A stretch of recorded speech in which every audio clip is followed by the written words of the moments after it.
Auto ಚಾಲಕರು ಪ್ರಯಾಣಿಕರಿಗೆ ನೆಮ್ಮದಿ. ಹೊಸಂಗಡಿಯಲ್ಲಿ ಆಧುನಿಕ ಆಟೋ ನಿಲ್ದಾಣ ನಿರ್ಮಾಣ. ವೇದ ಔಷಧಿ ಸಂಸ್ಥೆಯ ಗುಣಮಟ್ಟದ ಔಷಧಿಗಳು ಈಗ ಕೈಗೆಟಕುವ ದರದಲ್ಲಿ.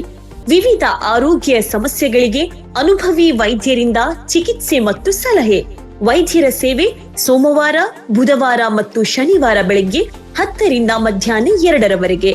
ವೈದ್ಯರತ್ನಂ ಆಯುರ್ವೇದ ಮೆಡಿಕಲ್ ಮತ್ತು ಕ್ಲಿನಿಕ್ ಮಂಜೇಶ್ವರ.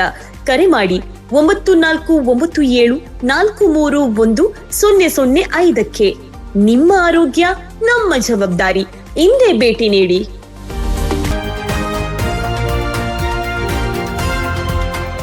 ಹಲವು ವರ್ಷಗಳಿಂದ ಸೂಕ್ತ ಆಟೋ ನಿಲ್ದಾಣದ ಸೌಲಭ್ಯವಿಲ್ಲದೆ ಸಂಕಷ್ಟ ಅನುಭವಿಸುತ್ತಿದ್ದ ಹೊಸಂಗಡಿಯ ಆಟೋ ರಿಕ್ಷಾ ಚಾಲಕರಿಗೆ ಇದೀಗ ನೆಮ್ಮದಿ ದೊರೆತಿದೆ.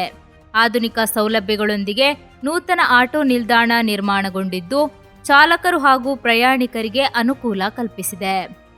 ಪ್ರತ್ಯೇಕ ನಿಲ್ದಾಣದ ವ್ಯವಸ್ಥೆ ಇಲ್ಲದ ಕಾರಣ ಆಟೋ ರಿಕ್ಷಾಗಳನ್ನು ರಸ್ತೆ ಬದಿಯಲ್ಲೇ ನಿಲ್ಲಿಸಬೇಕಾದ ಪರಿಸ್ಥಿತಿ ಇತ್ತು. ಇದರಿಂದ ಬಸ್ಗಳ ಬಾಗಿಲು ತೆರೆಯುವ ಸಂದರ್ಭದಲ್ಲಿ ಆಟೋ ರಿಕ್ಷಾಗಳಿಗೆ ಡಿಕ್ಕಿಯಾಗುವ ಘಟನೆಗಳು ಸಾಮಾನ್ಯವಾಗಿದ್ದು ಚಾಲಕರು ಹಾಗೂ ಪ್ರಯಾಣಿಕರಿಗೆ ಸುರಕ್ಷತಾ ಆತಂಕ ಎದುರಾಗಿತ್ತು. ಈ ಸಮಸ್ಯೆಗೆ ಶಾಶ್ವತ ಪರಿಹಾರ ಕಂಡುಕೊಳ್ಳಬೇಕೆಂಬ ಬೇಡಿಕೆಗೆ ಇದೀಗ ಫಲ ಸಿಕ್ಕಿದೆ. ಬಸ್ ನಿಲುಗಡೆ ತಂಗುದಾಣದ ಮಾದರಿಯಲ್ಲಿ ಆಧುನಿಕ ಸೌಲಭ್ಯಗಳೊಂದಿಗೆ ಆಟೋ ನಿಲ್ದಾಣ ನಿರ್ಮಿಸಲಾಗಿದೆ. ಆಟೋ ಚಾಲಕರು ವಿಶ್ರಾಂತಿ ಪಡೆಯಲು ಹಾಗೂ ಪ್ರಯಾಣಿಕರು ಸುರಕ್ಷಿತವಾಗಿ ಆಟೋಗಾಗಿ ಕಾಯಲು ಅನುಕೂಲವಾಗುವ ರೀತಿಯಲ್ಲಿ ನಿಲ್ದಾಣವನ್ನು ಸಜ್ಜುಗೊಳಿಸಲಾಗಿದೆ. ಇದರಿಂದ ಸ್ಥಳೀಯ ಸಾರ್ವಜನಿಕರು ಹಾಗೂ ಪ್ರಯಾಣಿಕರಿಗೂ ಪ್ರಯೋಜನವಾಗಲಿದೆ. ಹೊಸಂಗಡಿಯಲ್ಲಿ ಪ್ರಸ್ತುತ 102 ಆಟೋ ಚಾಲಕರು ಕಾರ್ಯನಿರ್ವಹಿಸುತ್ತಿದ್ದಾರೆ. ರಾಜಕೀಯ, ಜಾತಿ ಹಾಗೂ ಧರ್ಮದ ಭೇದಗಳನ್ನು ಬದಿಗಿಟ್ಟು ಎಲ್ಲರೂ ಒಗ್ಗಟ್ಟಿನಿಂದ ಕಾರ್ಯನಿರ್ವಹಿಸಿದ್ದರ ಫಲವಾಗಿ ಬಹುಕಾಲದ ಕನಸಾಗಿದ್ದ ಆಟೋ ನಿಲ್ದಾಣ ನನಸಾಗಿದೆ. ಪ್ರತಿಯೊಬ್ಬ ಸದಸ್ಯರಿಂದ ತಲಾ ₹1,000ದಂತೆ ವಂತಿಗೆ ಸಂಗ್ರಹಿಸಲಾಗಿತ್ತು. ಉಳಿದ ನಿರ್ಮಾಣ ಕಾಮಗಾರಿಗಳು ಹಾಗೂ ಇಂಟರ್ಲಾಕ್ ಅಳವಡಿಕೆ ಸೇರಿದಂತೆ ಅಭಿವೃದ್ಧಿ ಕಾರ್ಯಗಳಿಗೆ ಮಂಜೇಶ್ವರ ಶಾಸಕ ಎಕೆಎಂ ಅಶ್ರಫ್ ತಮ್ಮ ಅಭಿವೃದ್ಧಿ ನಿಧಿಯಿಂದ ಸುಮಾರು ₹1.75 ಲಕ್ಷ ಅನುದಾನ ನೀಡಿದ್ದರು. ಆಟೋ ಚಾಲಕರ ಒಗ್ಗಟ್ಟು ಹಾಗೂ ಜನಪ್ರತಿನಿಧಿಯ ಬೆಂಬಲ ಒಟ್ಟಾಗಿ ಬಂದ ಪರಿಣಾಮ ಹಲವು ವರ್ಷಗಳ ಬೇಡಿಕೆಯಾಗಿದ್ದ ಆಧುನಿಕ ಆಟೋ ನಿಲ್ದಾಣ ವಾಸ್ತವವಾಗಿದೆ. ಚಾಲಕರ ಸುರಕ್ಷತೆ ಹಾಗೂ ಪ್ರಯಾಣಿಕರ ಅನುಕೂಲ ಎರಡನ್ನೂ ಖಾತರಿಪಡಿಸುವ ಈ ಯೋಜನೆ ಇತರ ಪ್ರದೇಶಗಳಿಗೂ ಮಾದರಿಯಾಗಲಿದೆ ಎಂಬ ನಿರೀಕ್ಷೆಯನ್ನು ಹೊಸಂಗಡಿಯ ಆಟೋ ಚಾಲಕರು ವ್ಯಕ್ತಪಡಿಸಿದ್ದಾರೆ. ಕಾರ್ಯಕ್ರಮವನ್ನು ಮಂಜೇಶ್ವರ ಶಾಸಕ ಎಕೆಎಂ ಅಶ್ರಫ್ ಉದ್ಘಾಟಿಸಿದರು.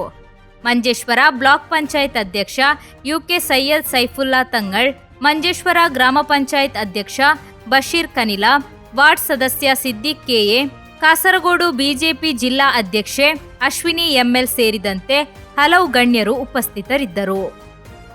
എംഎൽഎ നിലയ്ക്ക് മഞ്ചേശ്വരം മണ്ഡലത്തിലെ വസങ്കടിയും കുമ്പളയും ഉപ്പളയും ഡെവലപ്മെന്റ് ചെയ്യാനുള്ള ഒരു പദ്ധതി ഞങ്ങളുടെ കൈവശവുമുണ്ട്.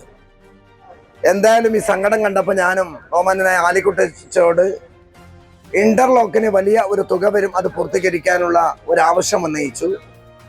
അദ്ദേഹത്തിൻ്റെ വലിയ ഒരു ശ്രമത്തിൻ്റെ ഫലമായി ഒരു സ്വകാര്യ വ്യക്തിയിൽ നിന്ന് താൽക്കാലികമായ ഒരു പരിഹാരത്തിന് വേണ്ടി നമുക്ക് ഇന്റರ್ಲಾಕ್ കൂടി നിർമ്മിക്കാൻ കഴിഞ്ഞു എന്നുള്ളതാണ് വലിയ സന്തോഷം. ಒಂದು ಆಟೋ ರಿಕ್ಷಾ ಸ್ಟ್ಯಾಂಡ್ ಅನ್ನ, ಒಂದು ಚಂದದ ಸ್ಟ್ಯಾಂಡ್ ಅನ್ನ ನೀವು ನಮ್ಮ ಹೊಸಂಗಡಿ ಟೌನ್ಗೆ ನೀವು ಕೊಟ್ಟಿದ್ದೀರಿ. ಸೊ ಇನ್ನಷ್ಟು ಒಳ್ಳೆ ಕೆಲಸ ಕಾರ್ಯಗಳು ನಿಮ್ಮ ಒಂದು ತಂಡದಿಂದ ಆಗಿ ಬರಲಿ. ಈಗಾಗಲೇ ಹೇಳಿದಾಗ ಇಲ್ಲಿ ನಮ್ಮ ಮಂಜೇಶ್ವರ ಗ್ರಾಮ ಪಂಚಾಯತಿನ ಪ್ರೆಸಿಡೆಂಟ್ ಮತ್ತು MLA ಇದ್ದಾರೆ. ಸೊ ಅವರು ಇಬ್ರು ಮನಸ್ಸು ಮಾಡಿದ್ರೆ ನಮ್ಮ ಹೊಸಂಗಡಿಯ ಒಂದು ಟೌನ್ ಯಾವ್ದೋ ಟೌನ್ಗಿಂತ ಕಡಿಮೆ ಇಲ್ಲದ ರೀತಿಯಲ್ಲಿ ಒಳ್ಳೆ ರೀತಿಯಾಗಿ ಆಗಿ ಬರ್ಲಿಕ್ಕೆ ಸಾಧ್ಯ ಇದೆ. ನಾನೊಬ್ಳು ಕೂಡ ಹೊಸಂಗಡಿಯವಳಾದ ಕಾರಣ ಹೊಸಂಗಡಿ ಆದಷ್ಟು ಬೇಗ ಪ್ರಗತಿ ಆಗ್ಲಿ ಅಂತ ಹೇಳಿ ನಿಮ್ಮೆಲ್ಲರಲ್ಲಿ ಕೂಡ ನಾನು ಕೇಳ್ಕೊಳ್ತಾ ಪ್ರಾರ್ಥನೆ ಮಾಡ್ತಾ ನನ್ನ ಮಾತುಗಳಿಗೆ ವಿರಾಮ ಕೊಡ್ತಾ ಇದ್ದೀನಿ. ಜೈ ಭಾರತ್.